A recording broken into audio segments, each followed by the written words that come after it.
Olá, galera! Tudo bem? Estamos de volta para mais um Papo de Peso. Eu e o Tran Júnior, que vamos falar sobre uma pérola do heavy metal, né? Dos fundadores do heavy metal Black Sabbath, que no final desse ano, ou seja, lá início de dezembro, estará completando 50 anos, né? Eu nada mais, nada menos estou falando do Sabbath, Bloody Sabbath, foi lançado aí em dezembro de 1973 pela Vertigo, né, o Warner. Quinto álbum de estúdio, e isso poucas bandas podem se dar o luxo de ter lançado uma sequência de 5 álbuns que venderam, fizeram sucesso, estão na mente da galera que é fã de heavy metal, principalmente do Black Sabbath. Não é isso, Tran? Boa noite, tudo bem? Boa noite, pessoal. Um prazer estar aqui de volta ao nosso programa. E realmente, não só 5 álbuns bem-sucedidos, mas eu diria que 5 álbuns perfeitos, né? Os 5 primeiros álbuns do Black Sabbath estão assim, entre os maiores álbuns do rock. E eu acho que o Sabbath, Bloody Sabbath, ele fecha assim, não que não tenha grandes álbuns posteriormente, mas assim, álbuns totalmente irretocáveis. Essa sequência do Black Sabbath é totalmente arrasadora.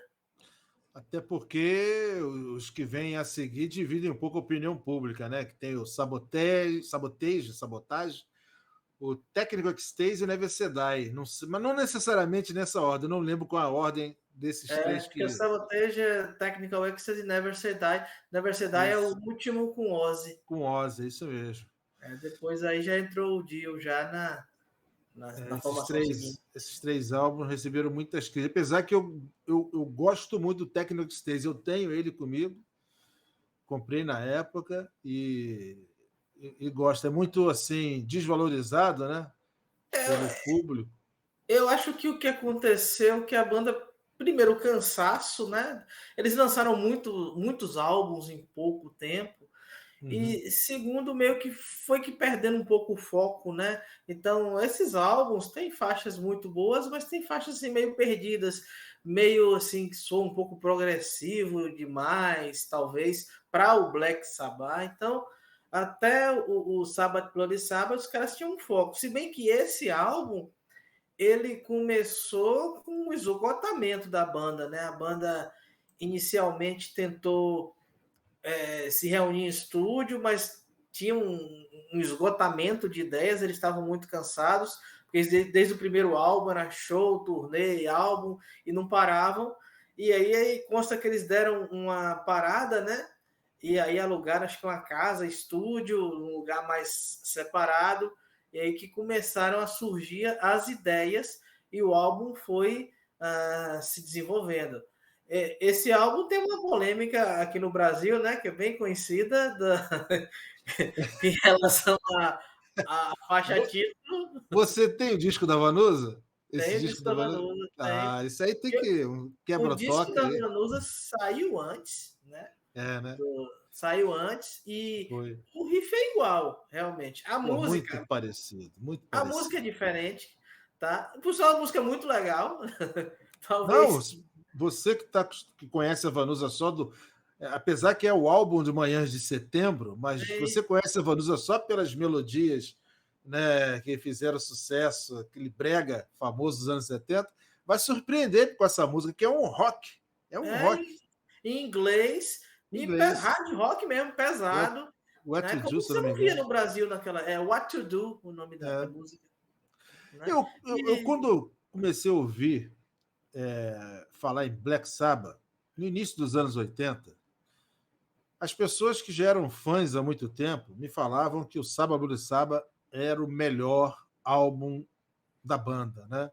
Outros falavam que era o volume 4, mas a maioria que já conhecia a banda há mais tempo que eu falava que o Saba Bloody Saba, o quinto álbum, era o melhor do Black Sabbath até então. Será porque eles chegaram assim, vamos dizer, no ápice da sonoridade, porque eles misturam um pouquinho de progressivo, né? Você tem a tem participação do Rick Wakeman no álbum. o Wakeman, exatamente. Tem aquela faixa instrumental, né? Que tem uma flautinha Puff, também. Tem aquela com sintetizador, né? Qual é o nome Isso. da faixa? Who Are You? Who Are You? Who Are Isso, Who You? Are You? Que parece que o Ozzy que começou a Sintetizador mexer com o bem, sintetizador e bem foi acima dos criando outros aquela instrumentos. base, né? Uhum. E sim, acho que começou aí um certo flerte com o progressivo, só que muito bem dosado nessa época, né? E que depois se perderia em álbuns posteriores. Eu não posso mostrar o meu porque a minha coleção está embalada e em transporte. Ó, quem está assistindo o Papo de Peso pela primeira vez, ou quem está assistindo o Papo de Peso com a participação do Trump pela primeira vez, ele já participou de outros programas Papo de Peso, e a gente tem um programa que é o Quebra-Toca, que ele tem, nessa estante vazia, tem milhares de álbuns, né, que ele tira uma pérola, não necessariamente de rock, mas um álbum E não inusitado, um álbum que necessariamente boa, né? e não necessariamente um bom álbum, né? Um álbum inusitado, uma pérola, e a gente comenta. A gente não, ele comenta sobre esse álbum, porque a maioria dos álbuns que ele apresenta eu desconheço. Mas é um programa muito legal, é só procurar no canal aí o Quebra-Toca, e na página, né, do arquivo Quebra-Toca, você vai encontrar vários episódios muito bacana. Mas, o Tran, na época, quando eu comecei a gostar do Black Sabbath, a gente não tinha internet ainda, né? Então, a forma mais, né, fácil de você conhecer uma banda era a literatura que era lançada, revistas, E era bem né? escassa, por sinal, né? A Bem literatura. escasso para você conseguir encontrar. Tem um pôster gigante, é que eu estou com o braço aqui. Na verdade, eu quebrei a base do quinto dedo da mão esquerda, mas não precisou de cirurgia. É um post, depois no final tem um post gigante, isso aqui é um post do Ozzy, né? Um post do Black Sabbath. Mas foi como eu fiquei conhecendo sobre a banda, né? A gente estuda um pouquinho, aí fala, inclusive aqui ele comenta quando o Saba lança o Saba Blues Saba, ele comenta aqui, para muitos fãs do grupo, o melhor trabalho desta formação inicial, trazendo faixas como Sabacadabra, Killing Yourself to Live, Spiral Architect. Então, nós temos aqui. O pôster é maneiro que a Som 3 lançava. Eu tenho várias revistas de várias bandas diferentes.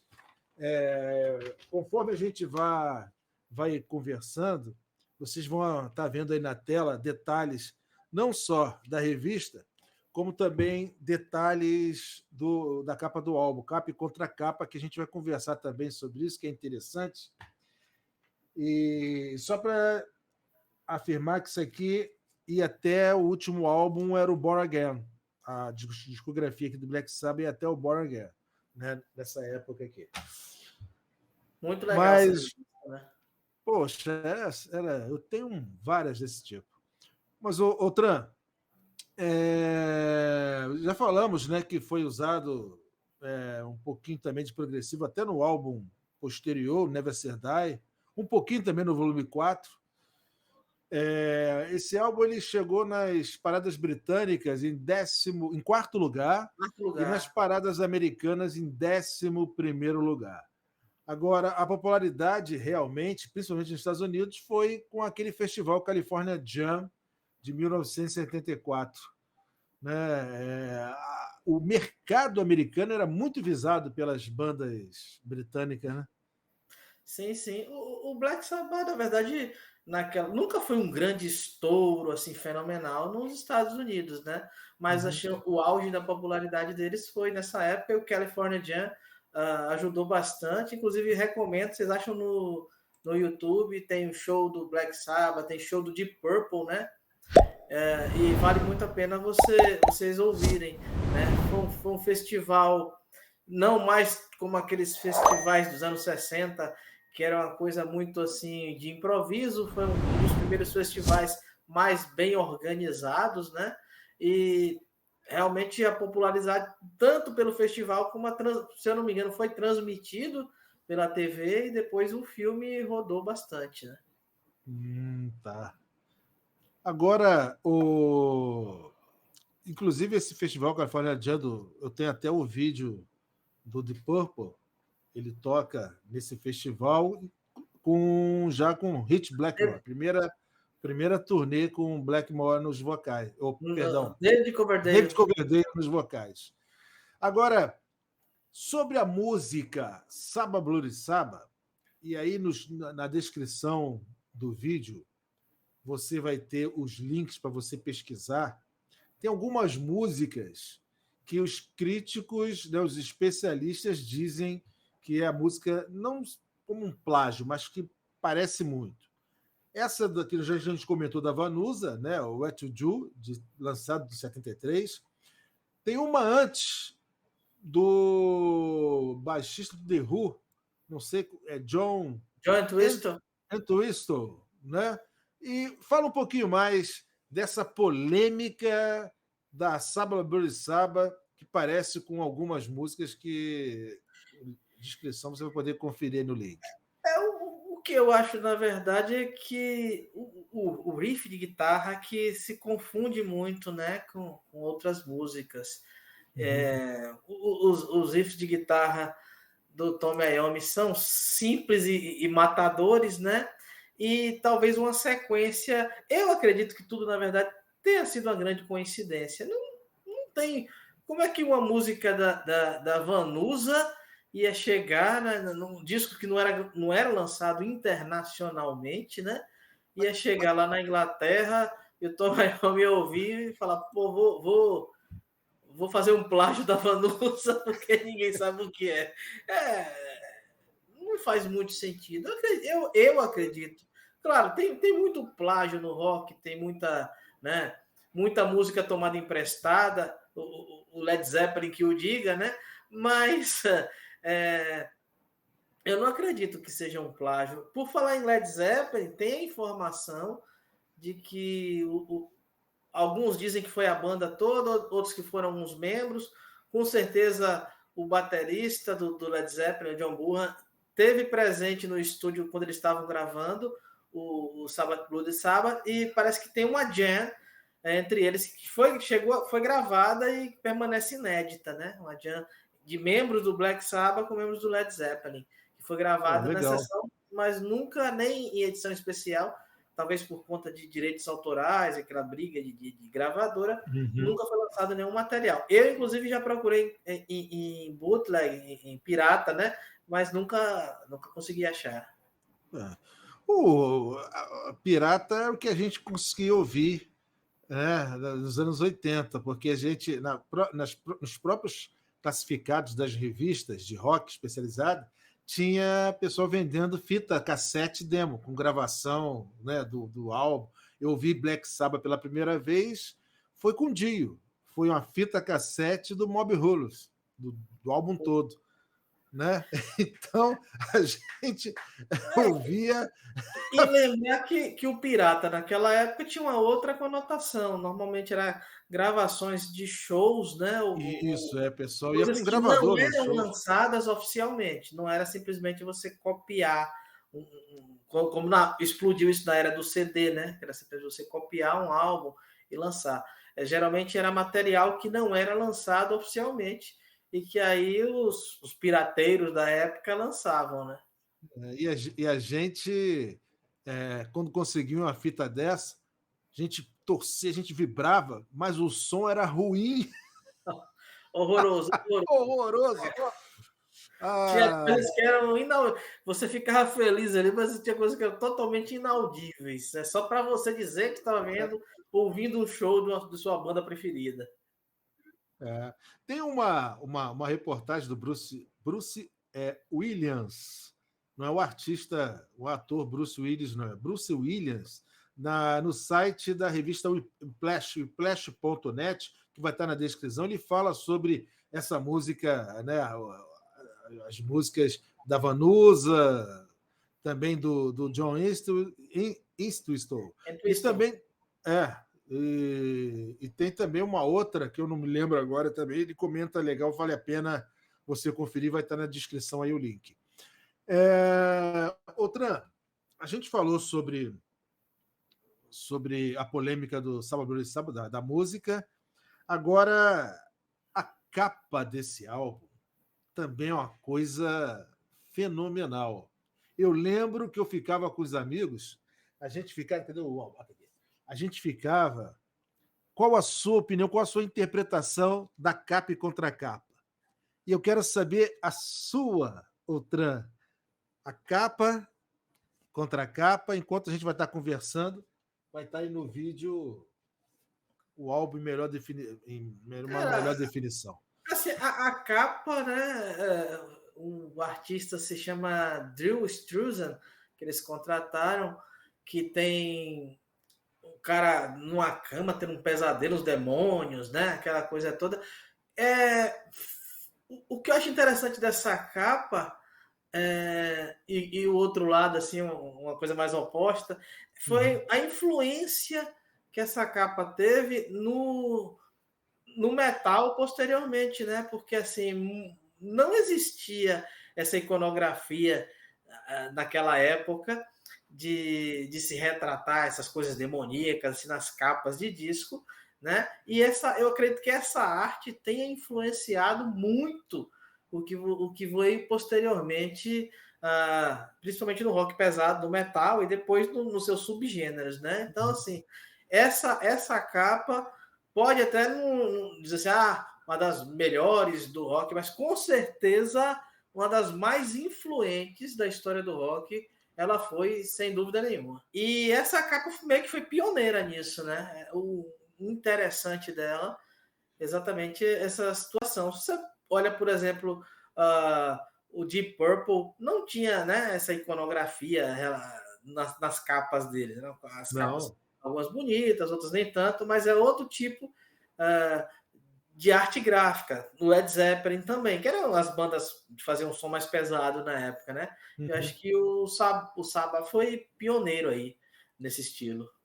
E por exemplo, você tem o outro lado, a contracapa, para mim o cara morreu. É, Para mim o cara morreu. A discussão era que o cara morreu, tá dormindo. Porque tem gente chorando, tem o simbolismo dos leões, né? Porque os leões têm três simbolismos distintos, né? Na astrologia, o sol. Na religião, o próprio Cristo, né? O próprio Deus, como na Bíblia tem o leão da tribo de Judá. E na arquitetura, o leão ele é símbolo de vigilância, né? de segurança, de poder, e eles estão dormindo, né? Eles, quer dizer, não tomaram conta, não cuidaram do cara, e ali ele teve um pesadelo e teve um piripaque, sei lá, acho que é por aí bem, mesmo. Acho que é bem por aí. bem tipo o filme Hora do Pesadelo, teve um pesadelo quase real. E aí se foi no pesadelo. Cara, a gente ficava discutindo interpretação, a gente ia para casa dos amigos, ficava ouvindo o disco, o álbum, e ficava discutindo a capa contra a capa, cara. A gente ficava vendo, procurando detalhes. Aí, pô, era sensacional. Você vê como a cultura do vinil era interessante, nessa cultura que você não tem hoje mais, de Não você tem estudar mais. as capas, discutir a capa do álbum. Também antigamente a gente tinha aquela coisa de chegou um álbum novo, junta os amigos para ouvir o álbum novo, né? Hoje em dia não existe mais essa A cultura gente da aprendia um pouco de inglês, a pronúncia, ouvindo, né? exato. Lendo as. Ia tentar traduzir quando tinha a letra nos encartes, você ia lá tentar traduzir a letra para saber o Isso, significado, né? verdade. Outra, tá na hora então da gente falar sobre as três músicas do álbum, né? As três melhores.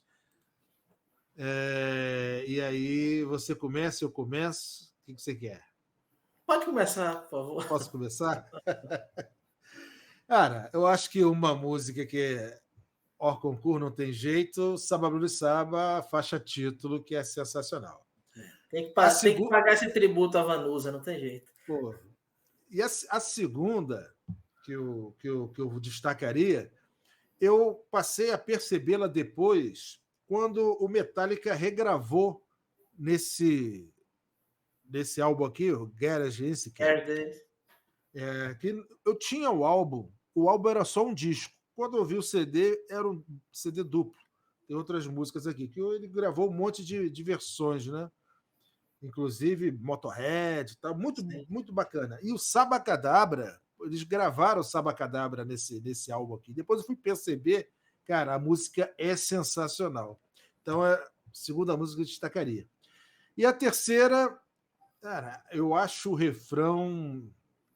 Não é o refrão, é a melodia da música, quando o Ozzy começa a cantar, linda demais, que é Spiral Architect.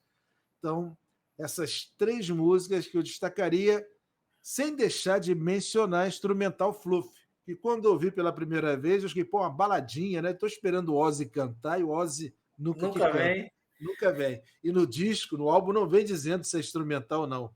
Então, eu pensei que era cantada, mas muito bem composta, muito legal, simples, mas bacana. Né? Não poderia deixar de mencionar essa Fluff.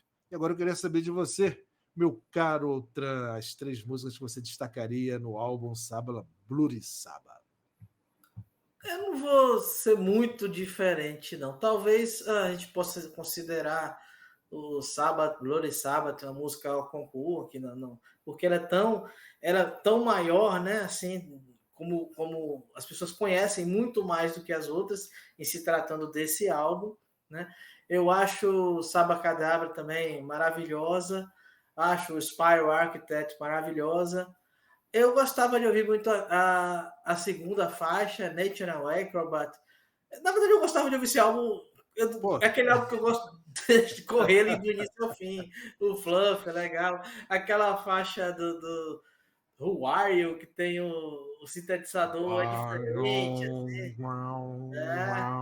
Então, assim, mas eu não destacaria tão diferente da sua, não. Então tá, você ainda incluiria National Acrobat, né? Eu gosto dessa faixa. Kill Yourself to Live também. Também é isso. Esse aqui que você destacar, tá valendo. Beleza. Bom, tá aí, que a gente pôde destrinchar aí sobre esse álbum que no final do ano estará completando 50 anos, cinquentão, Saba Bloody Saba, do grande Black Sabbath. Outran, muito obrigado pela sua participação e até a próxima com Papo de Peso. Valeu, pessoal. Um abração e até a próxima.